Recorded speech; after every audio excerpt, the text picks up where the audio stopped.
Sai IAS academy पर आप सभी का स्वागत है। बच्चों, ये है हमारा हाई कोर्ट का छठा टेस्ट। ये छठा टेस्ट है और इस टेस्ट को आज हम लोग करते हैं और उम्मीद ये करते हैं कि आपके जो नंबर हैं वो बहुत अच्छे आएंगे। ठीक है, तो जैसा हम लोग पहले से करते चले आ रहे हैं कि पहले आप अपना आंसर लगाएंगे और उसके बाद में हम आपको जो है आंसर बताएंगे। ठीक है, तो वो प्रक्रिया के लिए आप लोग रेडी हो जाइए, तैयार हो जाइए।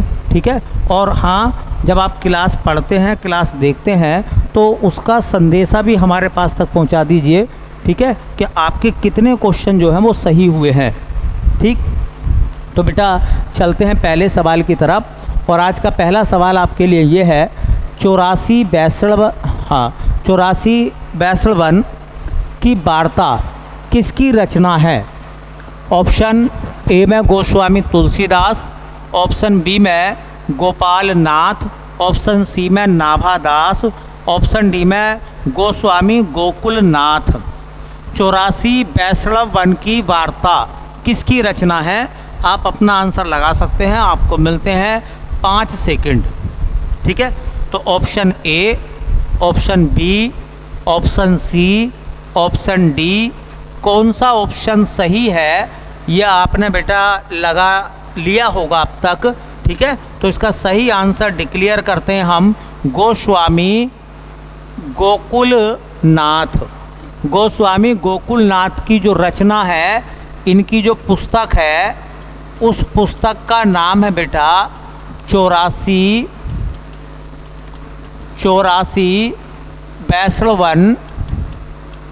बैसलवन की वार्ता। और ये जो है 84 बैसलवन की जो वार्ता है, ये किताब, ये पुस्तक जिस भाषा में लिखी गई है या जिस बोली में लिखी गई है उसका नाम है ब्रज। तो ब्रज भाषा में इसको लिखा गया है।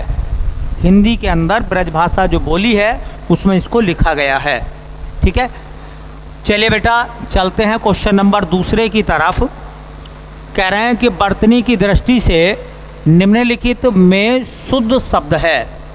वर्तनी की दृष्टि से 4 शब्दों में कौन सा शब्द शुद्ध है? उपरयुक्त है, ऊपर युक्त है, ऊपरी युक्त है या उपरोक्त है? जो भी सही है वो अपना आंसर आप लगा सकते हैं। आपको समय मिलता है 5 सेकंड का। Option A, option B, option C, option D. तो उम्मीद है बेटा आपने अपना सही आंसर लगा लिया होगा। तो आपका सही जवाब है उपरयुक्त, ऑप्शन नंबर ए। चलिए चलते हैं सवाल नंबर तीसरे की तरफ। कह रहे हैं निम्नांकित में से कौन सा उदाहरण अयादी संधि का नहीं है? किसमें अयादी संधि नहीं है ये बताना है। गायन, पवन, गंगोदक और पावक। आपके सामने है 5 सेकंड, आपको अपना जवाब लगा देना बेटा। कौन सा विकल्प आपकी नज़र में सही है? Option A, option B, option C, option D. तो उम्मीद है आपने अपना आंसर लगा लिया होगा। देखिए, गायन शब्द में अयादी संधि है, ये अयादी संधि का उदाहरण है गायन। देखिए, पवन में भी अयादी संधि है बेटा, अयादी संधि है पवन में भी। गंगोदक में गुण संधि है बेटा। कौन सी है? गुण संधि। और बेटा पावक में भी अयादी संधि है। तो इस दृष्टि से हमारा जो सही ऑप्शन बनता है वो ऑप्शन होगा गंगोदक। ठीक है, चलिए चलते हैं सवाल नंबर चौथे की तरफ। सवाल नंबर 4 में लिखा गया है, हमारे सामने ये है, तद्भव शब्द का चयन कीजिए। इनमें तद्भव शब्द कौन सा है ये आपको बताना है। तद्भव शब्द का चयन करना है। ऑप्शन पहले में है चूर्ण, दूसरे में है चैत, तीसरे में है चंद्र, चौथे में है चंचू। 4 विकल्प हैं, आपको मिलते हैं 5 सेकंड। अपना आंसर लगाइए। Option A, option B, option C, option D. उम्मीद है आपने अपना आंसर बेटा लगा लिया होगा। तो आपका सही जवाब है ऑप्शन बी, चैत। ठीक है, देखो मैं आपको बता दूं, कहीं भी आप देखोगे अंकी बिंदी आधा वर्ण, ठीक है, हमेशा तत्सम आता है, अधिकांशतः तत्सम आता है। ठीक है, तो ये तो है तत्सम और ये हो जाएंगे तद्भव। जैसे ये चूर्ण शब्द है तो ये तत्सम है और इसका तद्भव होता है बेटा चूरण।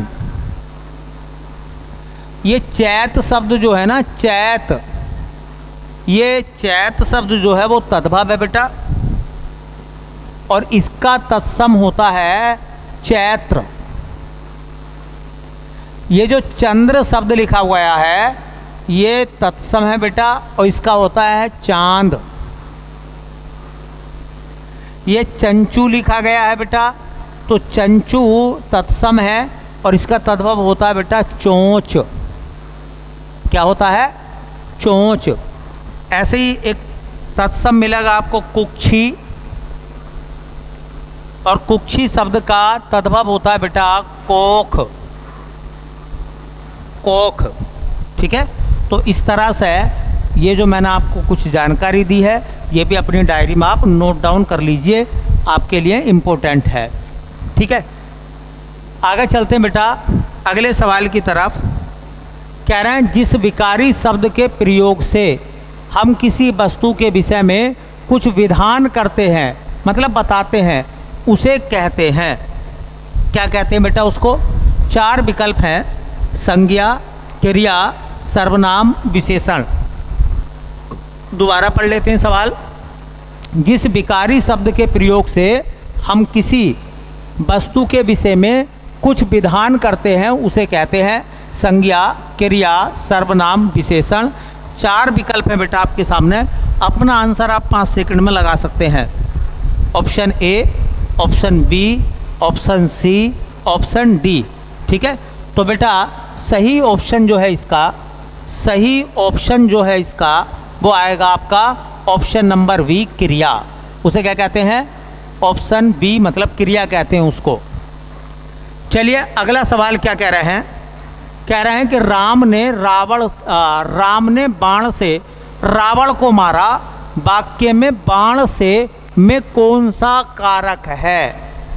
बाण शब्द में कौन सा कारक है ये बताना है।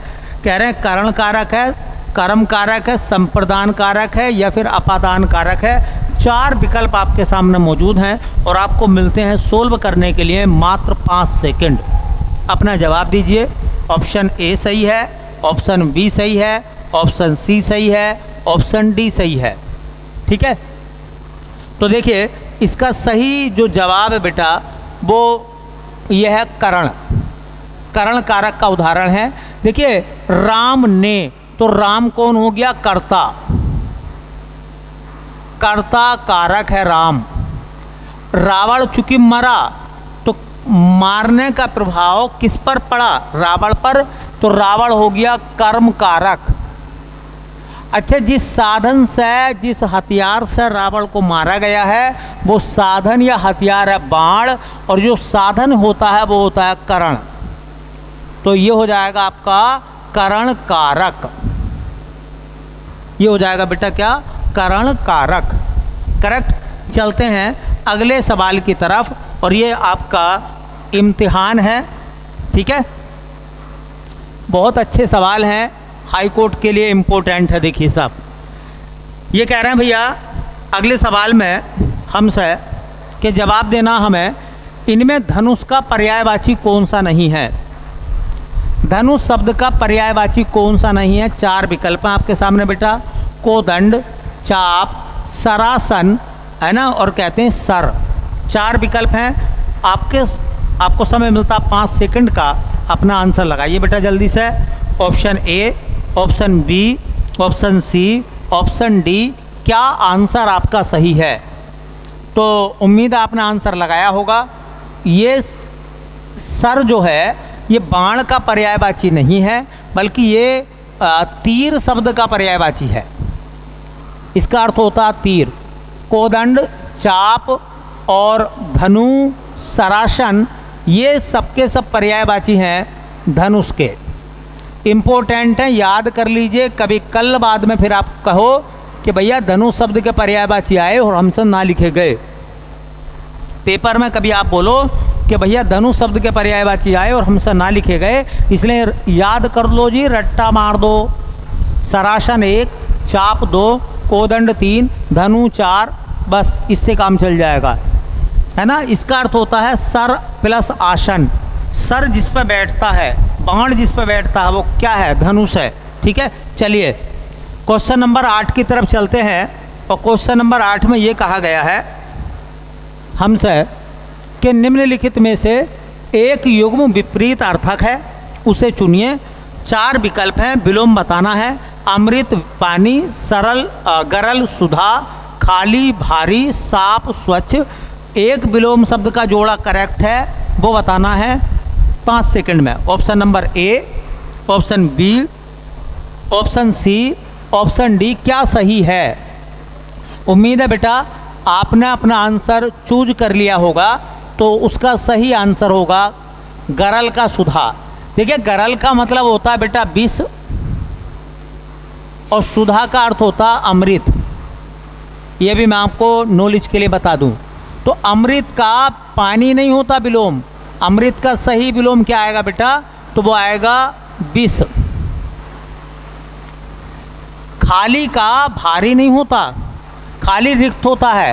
खाली का विलोम होता भरा हुआ। क्या होता है? तो भरा, भारी नहीं होता, भारी का तो हल्का होता है, बल्कि इसका अर्थ होता है भरा हुआ। अच्छा, साफ या स्वच्छ ये तो सिनोनियम है ना। साफ का स्वच्छ नहीं होता, बोलो, साफ का होता मलिन, क्योंकि साफ निर्मल होता है और उसका विलोम लगाते हैं मलिन। तो ये जानकारी भी आप जो है नोट कर लिया करो। चलिए चलते हैं बेटा अगले सवाल की तरफ। क्वेश्चन नंबर 9 में ये कह रहे हैं कि चपत और चंपत शब्द युग्म का सही अर्थ है। कह रहे हैं गुप्त गायब, थप्पड़ गायब, मग्न समीप, गायब विस्तार। 4 विकल्प हैं आपके सामने, पढ़ लीजिए आप जल्दी से और 5 सेकंड में उसका जवाब भी फिल कर लीजिए। Option A, option B, option C, option D, क्या आपका सही जवाब है? तो उम्मीद है बेटा आपने अपना सही जवाब लगा लिया होगा। हम आपको सही जवाब बताएंगे, वो है ऑप्शन नंबर बी, अर्थात चपत मारना, थप्पड़ मारना। चपत मारना मतलब थप्पड़ मारना, ठीक है, थप्पड़ मारना, हाँ जी।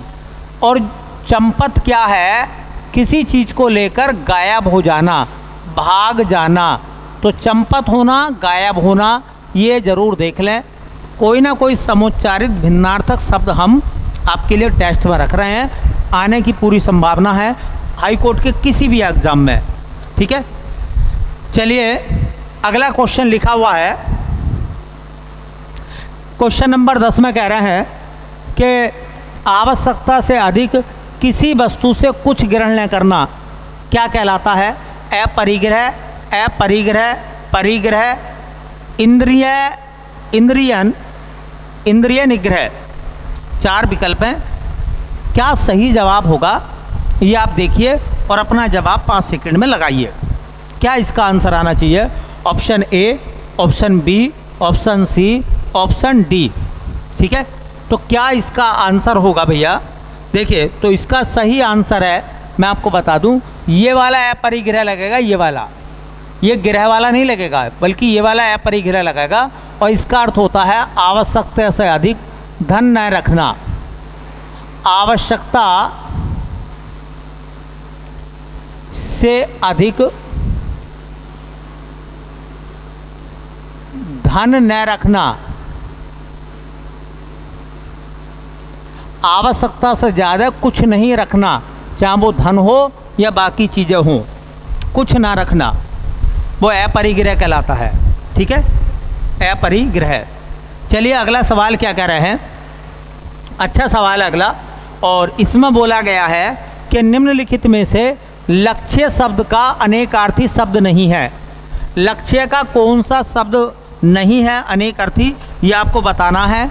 ऑप्शन नंबर ए में लाभ, ऑप्शन बी में निशाना, सी में उद्देश्य, डी में ध्येय। और आपको मिलते हैं इस सवाल को करने के 5 सेकंड। तो जल्दी से आप अपना आंसर जो है वो बता सकते हैं क्या हो सकता है। ठीक है, लक्ष्य का कौन सा अनेकार्थी शब्द नहीं होगा? उम्मीद है बेटा आपने अपना आंसर लगा लिया होगा। आंसर है ऑप्शन नंबर ए, ये नहीं है। निशाना लक्ष्य होता, उद्देश्य लक्ष्य होता, ध्येय लक्ष्य होता है, और ये सबके सब जो हैं वो लक्ष्य के पर्यायवाची हैं। देखिए इसके बाद में कह रहे हैं कि कालिया में प्रयुक्त प्रत्यय है। एक शब्द आया बेटा कालिया, कालिया शब्द में प्रयुक्त प्रत्यय है। ऑप्शन आपके सामने है लिया, आ, मा, या। तो कौन सा शब्द सही होगा प्रत्यय के रूप में, ये आप बता सकते हैं। आपके सामने 5 सेकंड हैं। तो option A, option B, option C, option D. उम्मीद है आपने अपना आंसर लगा लिया होगा। तो इसके हिसाब से आएगा ऑप्शन नंबर डी। एक्चुअल में क्या है, हम जो प्रोनाउंसिएशन गलत करते हैं बेटा, हम करते हैं इसे पढ़ते हैं कालिया, हम इसे कालिया पढ़ते हैं। ये कालिया नहीं है, ये कालिया है। प्रोनाउंसिएशन गलत है हमारा, कालिया नहीं है बल्कि कालिया है, कालिया। तो जब इसे तोड़ेंगे तो इसमें 2 शब्द बन के आएंगे, एक आएगा काल और एक आएगा शब्द बेटा या। अच्छा काल शब्द क्या है? ये क्रिया है, ये संज्ञा है। तो काल शब्द समय है, नाम है, संज्ञा है। संज्ञा के पीछे जो प्रत्यय लगाया जाता है, संज्ञा के पीछे जो प्रत्यय लगाया जाता है उसे तद्धित प्रत्यय कहते हैं। क्या कहते हैं बेटा? उसे कहते हैं तद्धित प्रत्यय। और बेटा संज्ञा के पीछे चूंकि जो प्रत्यय लगा हुआ है वो तद्धित प्रत्यय कहलाएगा। और तद्धित प्रत्यय से बनने वाला शब्द ये वाला, इसको हम कहेंगे तद्धितांत। क्या कहेंगे बेटा इसको? तद्धितांत। तो ये तद्धितांत शब्द है। कैसा शब्द है बेटा? यह है तद्धितांत शब्द। ठीक है, तो प्रत्यय 2 प्रकार के होते हैं, एक होते हैं कृदंत और एक होते हैं तद्धित प्रत्यय। ठीक है, पढ़ लेना, वहाँ से भी सवाल आ सकते हैं कि किस शब्द में कृदंत प्रत्यय है। तो क्रिया के पीछे जो प्रत्यय लगते हैं उनसे वो कृदंत होते हैं, और संज्ञा सर्वनाम के पीछे जो प्रत्यय लगते हैं उन्हें क्या कहते हैं बेटा? कृदंत कहते हैं। और इनसे प्रत्ययों को मिलाकर जब भी शब्द बनता है या तो वो संज्ञा होता है या वो विशेषण होता है। मेरी आवाज़ को भी नोट कर लिया करो, मेरी आवाज़ से भी क्वेश्चन बनेंगे। जैसा मैंने बोला लिखवाया नहीं है, मैंने कहा कि प्रत्यय लगाने के बाद जो शब्द बनकर आते हैं या तो वो शब्द प्रत्यय लगाने के बाद जो बनते हैं या तो वो संज्ञा होते हैं या वो विशेषण होते हैं। ठीक है, या वो विशेषण होते हैं। ठीक है, एग्जाम में ऐसे सवाल जब आएंगे तो आपको मेरी बात का एहसास होगा। ये कह रहे हैं 95 में कौन सा समास है? ऑप्शन तत्पुरुष, बी में बहुब्री, सी में कर्मधारय, चौथे में है द्विगु। जो भी सही आंसर है आपको 5 सेकंड से ज़्यादा नहीं मिलेंगे, आपको 5 सेकंड में उसका जवाब देना है। ठीक है, 95 में कौन सा समास है? ऑप्शन ए तत्पुरुष, ऑप्शन बी बहुब्री, ऑप्शन सी कर्मधारय, ऑप्शन डी द्विगु। जो भी आपका आंसर है आप लगा लीजिए 5 सेकंड में। ठीक है, उम्मीद है आपने ये आंसर लगा लिया होगा। तो मैं आपको बताऊंगा 95 में समास आता है बहुब्री। 95 जो है वो भगवान शिव का पर्यायवाची है। भगवान शिव को 95 भी कहते हैं। पंच आनन है जिसके वह अर्थात शिव। ठीक है, जब पहला पद और दूसरा पद प्रधान ना हो बल्कि कोई तीसरा पद प्रधान हो तो उसको हम बहुब्री समास के दायरे में लाते हैं। चलिए अगला क्वेश्चन देखिए। अगला क्वेश्चन देखिए, मालिक ने कहा कि कल छुट्टी रहेगी, यह किस तरह का वाक्य है? यह किस तरह का वाक्य है ये आपको बताना है। मालिक ने कहा कि कल छुट्टी रहेगी, किस तरह का वाक्य है? सरल वाक्य है, संदेह वाचक वाक्य है, मिश्र वाक्य है या संयुक्त वाक्य है? ठीक है, अगर आप मेरी क्लास रेगुलर पढ़ते ईमानदारी के साथ आप तैयारी करते हैं, आपके अंदर कोई ढोंग नहीं हो तो आप बता सकते हैं इसका आंसर क्या होगा। आपको पता है ये पढ़ाई हुई बात है आपको।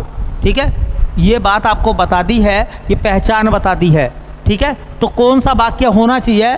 ठीक है, सरल वाक्य है, संदेह वाक्य है, वाचक, मिश्र वाक्य है, संयुक्त वाक्य है। 4 विकल्प आपके सामने हैं। जल्दी से अपना आंसर लगाइए, जल्दी से अपना आंसर लगाइए। उम्मीद आपने आंसर लगा लिया होगा। यह मिश्र वाक्य है।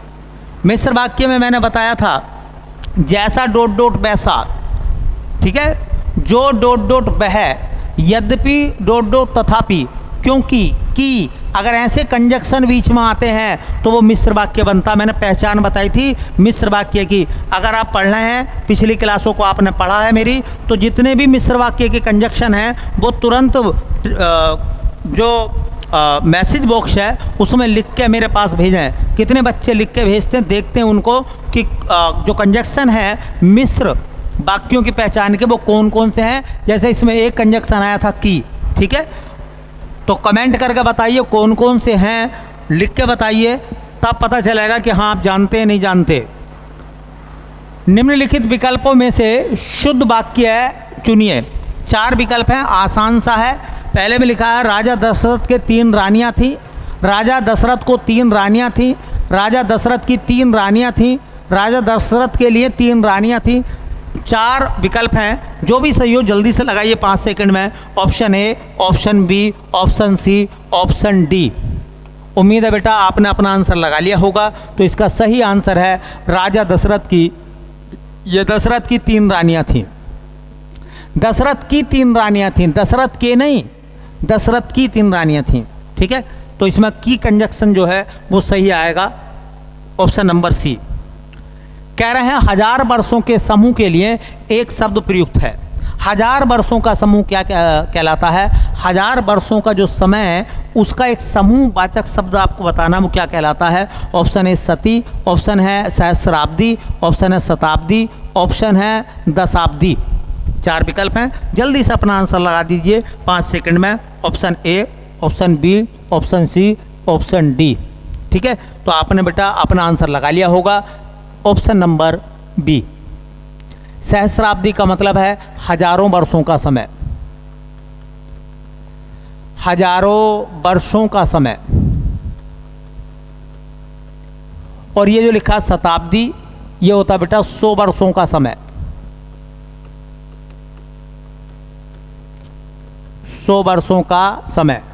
चलिए अगले सवाल की तरफ चलते हैं और देखते हैं क्वेश्चन नंबर 17 में क्या है।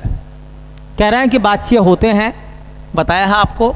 ऑप्शन ए 3 प्रकार के, ऑप्शन बी 7 प्रकार के, ऑप्शन सी 6 प्रकार के, ऑप्शन डी 5 प्रकार के। 5 सेकंड में अपना आंसर क्लिक कर दीजिए तुरंत एकदम, क्या आंसर आपका सही है। तो उम्मीद है आपने आंसर बेटा अपना लगा लिया होगा। इसका सही आंसर आपके सामने आता है और वो सही आंसर है 3 प्रकार के। तो वाच्य 3 प्रकार के कौन कौन से होते हैं? एक को कहते हैं बेटा हम कृतवाच्य, दूसरे को हम बोलते हैं कर्मवाच्य, वॉइस, ये एक्टिव है ये पैसिव है। एक इम्पर्सनल होता है हमारे यहाँ, उसको कहते हैं भाववाच्य, उसे कहते हैं भाववाच्य। तो 3 वाच्य होते हैं बेटा, तीनों मैंने बता दिया आपको, ठीक है। चलिए अगले सवाल की तरफ। क्वेश्चन नंबर 18, मुझे डॉट डॉट है कि आप मेरे मनोभाव को न समझ सके। कह रहे हैं रिक्त स्थान में कौन सा शब्द आएगा? खेद, शोक, दुख, दर्द। 4 विकल्प हैं, अपना आंसर एकदम जल्दी से फटाफट लगा दीजिए 5 सेकंड में, ठीक है। तो जल्दी से लगाइए option A, option B, option C, option D. उम्मीद है आपने अपना आंसर लगा लिया होगा। मुझे दुख है कि आप मेरे मनोभाव न समझ सके, ठीक है। शोक, खेद या दर्द। खेद तब होता है जब दूसरे को कष्ट होता है, ठीक है, हाँ, कि रास्ता अवरुद्ध है इसके लिए हमें कष्ट है, खेद है, ठीक है। शोक तब होगा जब कोई मर जाएगा, ठीक है। दर्द और दुख 2 बचे, तो इसमें दुख जो है वो ज़्यादा महत्वपूर्ण है। कह रहे हैं पर उपदेश कुशल बहु तेरे, लोकोक्ति का सही अर्थ बताना है। पढ़ लीजिए और अपना आंसर लगा दीजिए, ठीक है।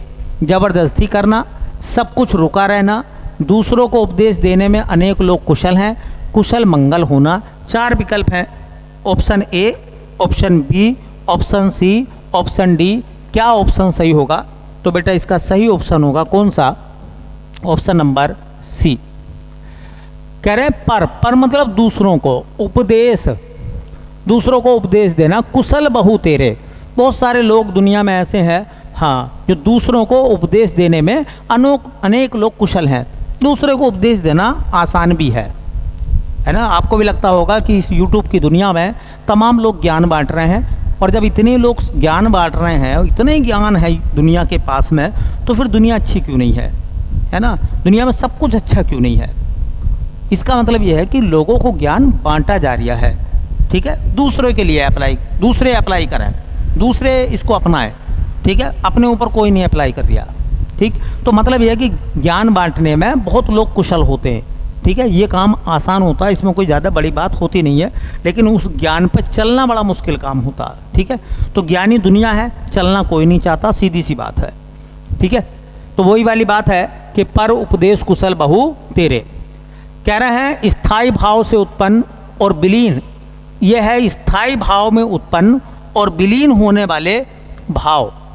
यह है स्थायी भाव में उत्पन्न होने वाले और विलीन होते रहने वाले भाव कहलाते हैं। ऐसे भाव जो स्थायी भाव में उत्पन्न होते हैं और उसमें विलीन हो जाते हैं, उन्हें क्या कहते हैं? अनुभाव, संचारी भाव, विभाव, उद्दीपन विभाव। 4 ऑप्शन आपके सामने है, ABCD। अपने आंसर लगाइए 5 सेकंड में, जल्दी से अपना आंसर लगा दीजिए, क्या सही होगा, ठीक है।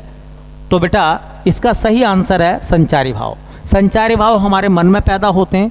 अभी हम हास्य रस में हैं, 2 सेकंड के बाद पता चलेगा हम करुण में चले जाएंगे, 2 सेकंड के बाद से पता चलेगा कि हम जो है वो रौद्र में चले जाएंगे, गुस्सा आ जाएगा, ठीक है। हाँ, 2 सेकंड में हम किसी और रस में चले जाएंगे। तो वो संचारी भाव होते हैं जो मन के अंदर आते रहते हैं, जाते रहते हैं, पैदा होते हैं, नष्ट होते हैं, पैदा होते हैं, नष्ट होते हैं। इसलिए सुबह से शाम तक हमारा मूड एक सा नहीं रहता, है ना। हम सडनली चिड़चिड़े हो जाते हैं, नहीं हो जाते, गुस्से में पहुंच जाते हैं, ठीक है। हाँ, पढ़ते समय 2 सवाल याद ना आए, हमें टेंशन होनी शुरू हो जाती है, हमें लगता है कि शोक में चले गए हम, वियोग होना शुरू हो जाता हमें, ठीक है। तो ये सब चीज़ें हैं, ठीक है, याद रखना। अब याद हो जाएगा कि जो रस हमारे अंदर पैदा होते हैं और ख़त्म भी हो जाते हैं, वो संचारी भाव होता है। कह रहे हैं छंद का प्रथम उल्लेख कहाँ मिलता है? 4 विकल्प हैं, ऋग्वेद में, उपनिषद में, सामवेद में या यजुर्वेद में। छंद का पहला उल्लेख, सर्वप्रथम उल्लेख कहाँ मिला, ये बताना आपको। 4 विकल्प हैं, जल्दी से अपना आंसर लगाइए, इतना वक्त नहीं है बेटा। तो option A, option B, option C, option D. उम्मीद है आपने आंसर लगा लिया होगा। तो छंद का सर्वप्रथम उल्लेख मिलता है कहाँ? ऋग्वेद में, ठीक है। छंद का सबसे पहला उल्लेख ऋग्वेद में मिलता है, ऑप्शन नंबर ए। चलिए, पीपर पात सरिस मंडोला, इस पंक्ति में कौन सा अलंकार है? 4 विकल्प आपके सामने मौजूद हैं। रूपक अलंकार है, उपमा अलंकार है, यमक अलंकार है या श्लेष अलंकार है, ठीक है। 4 विकल्प हैं, पढ़ा हुआ है आपका, जल्दी से आप आंसर लगा दीजिए।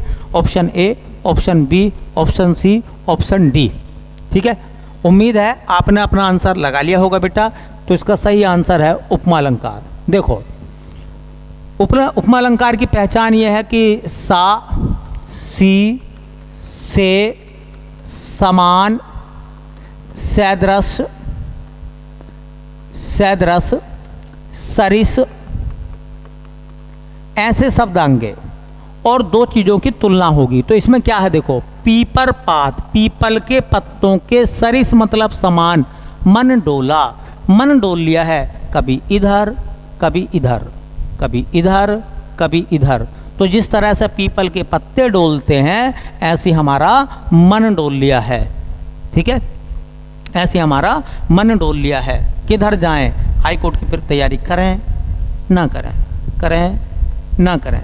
तो पीपर पात सरिस मंडोला, पीपल के पत्तों के समान मन डोल रहा है। तो सरिस मतलब के समान, तो मन की तुलना किससे हुई है? पीपल के पत्तों से, इसलिए अलंकार कौन सा होगा? उपमा अलंकार। चलिए गद्यांश की तरफ चलते हैं। और क्या लिखा गया है कि प्रश्न संख्या 23 से 25 तक नीचे दिए गए गद्यांश को पढ़कर पूछे गए प्रश्नों के उत्तर दीजिए। प्रेम की भाषा शब्द रहित है, बिल्कुल सही बात है। प्रेम के लिए शब्दों की आवश्यकता नहीं है, एक बच्चा जो बोलता नहीं है वो अपनी माँ से प्रेम करता है। है ना। पशु पक्षियों की भाषा हम नहीं जानते, लेकिन उनकी ची ची ची में भी प्रेम है। प्रेम की कोई भाषा नहीं होती, इसलिए कहा जाता है कि प्रेम की भाषा शब्द रहित है। नेत्रों की कपोलों की, कह रहे हैं नेत्रों की कपोलों की मस्तिष्क की भाषा भी शब्द रहित है, भी शब्द रहित है। आँखों की भाषा, है ना, आँखों की भाषा भी शब्द रहित है। हाँ, आपने वो ना गाना सुना होगा, वो जी होता है, क्या बोलते हैं उसको, अखियाँ लड़ी पर बीच बाजार।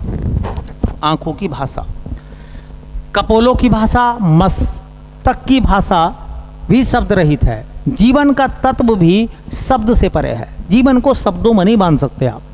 सच्चा आचरण प्रभाव, सच्चा आचरण प्रभावशील, अचल स्थिति, संयुक्त आचरण न तो साहित्य के लंबे व्याख्यानों से गढ़ा जा सकता है, न वेद की स्तुतियों के मीठे उपदेशों से, न अंजील से, न कुरान से, न धर्म चर्चा से, न केवल सत्संग से। जीवन के अरण्य में घुसे हुए पुरुष के हृदय पर प्रकृति और मनुष्य के जीवन के मौन व्याख्यानों के रतन से सुनार के छोटे हथौड़ों की मंद मंद चोटों की तरह आचरण का रूप प्रत्यक्ष होता है। आचरण एक दिन का काम नहीं है ना। आचरण एक दिन का काम नहीं है कि आप चरित्र प्रमाण पत्र बनवा लाए, है ना।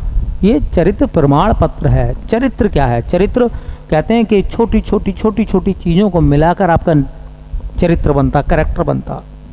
ठीक है, तो वही बात कह रहे हैं कि आचरण जो है वो सुनार के छोटे हथौड़ों की मंद मंद चोटों की तरह आचरण का रूप प्रत्यक्ष होता है। जैसे सुनार छोटी छोटी ठोक ठोक के जो है रत्नों का निर्माण करता है, वैसे चरित्र का निर्माण होता है। प्रेम की भाषा है अर्थ रहित, भाव रहित, ज्ञान रहित, शब्द रहित। जल्दी से आंसर लगाइए। Option A, option B, option C, option D. ठीक है, तो उम्मीद है आपने अपना आंसर लगा लिया होगा। प्रेम की भाषा शब्द रहित है, ऑप्शन डी। कह रहे हैं अरण्य का शाब्दिक अर्थ क्या होता? वृक्ष, जंगल, उपवन, पुष्प। अरण्य का मतलब क्या है ये कह रहे हैं। 4 विकल्प हैं। अरण्य का पर्यायवाची आपने सुना भी होगा भाई। ठीक है, तो कह रहे हैं अरण्य का शाब्दिक अर्थ होता है वृक्ष, जंगल, उपवन, पुष्प। 4 विकल्प हैं, जल्दी आंसर लगाइए। Option A, option B, option C, option D. उम्मीद है आपने ऑप्शन लगा लिया होगा, ऑप्शन बी जंगल। एक होता अरण्य रुदन, अकेला रोना, जंगल में रोना। ठीक है, कह रहे हैं गद्यांश में किसकी महिमा का वर्णन है? आचरण का, प्रेम का, जीवन का, वेद का। किसके बारे में गद्यांश में बताया गया? 4 विकल्प हैं, option A, option B, option C, option D. ठीक है, तो ऑप्शन नंबर ए जिसका नाम है आचरण। ठीक, तो इस तरह से हमारे क्वेश्चन जो है आज हो गए 25 और ये सेट नंबर हमारा 6 है, हमने पूरा कर लिया है। अच्छे सवाल थे सब, आपकी अच्छी प्रैक्टिस हो रही होगी उम्मीद है। अगर आपको चीज़ें समझ में आती हैं तो आप कमेंट करके बताइए कि आपके कितने क्वेश्चन सही हुए, और लोगों को भी है ना जोड़ने की कोशिश करें ताकि जो हमारी मेहनत है वो और लोगों तक भी पहुँचे। ठीक है, मिलते हैं फिर नेक्स्ट क्लास में, तब तक के लिए आप सभी का धन्यवाद।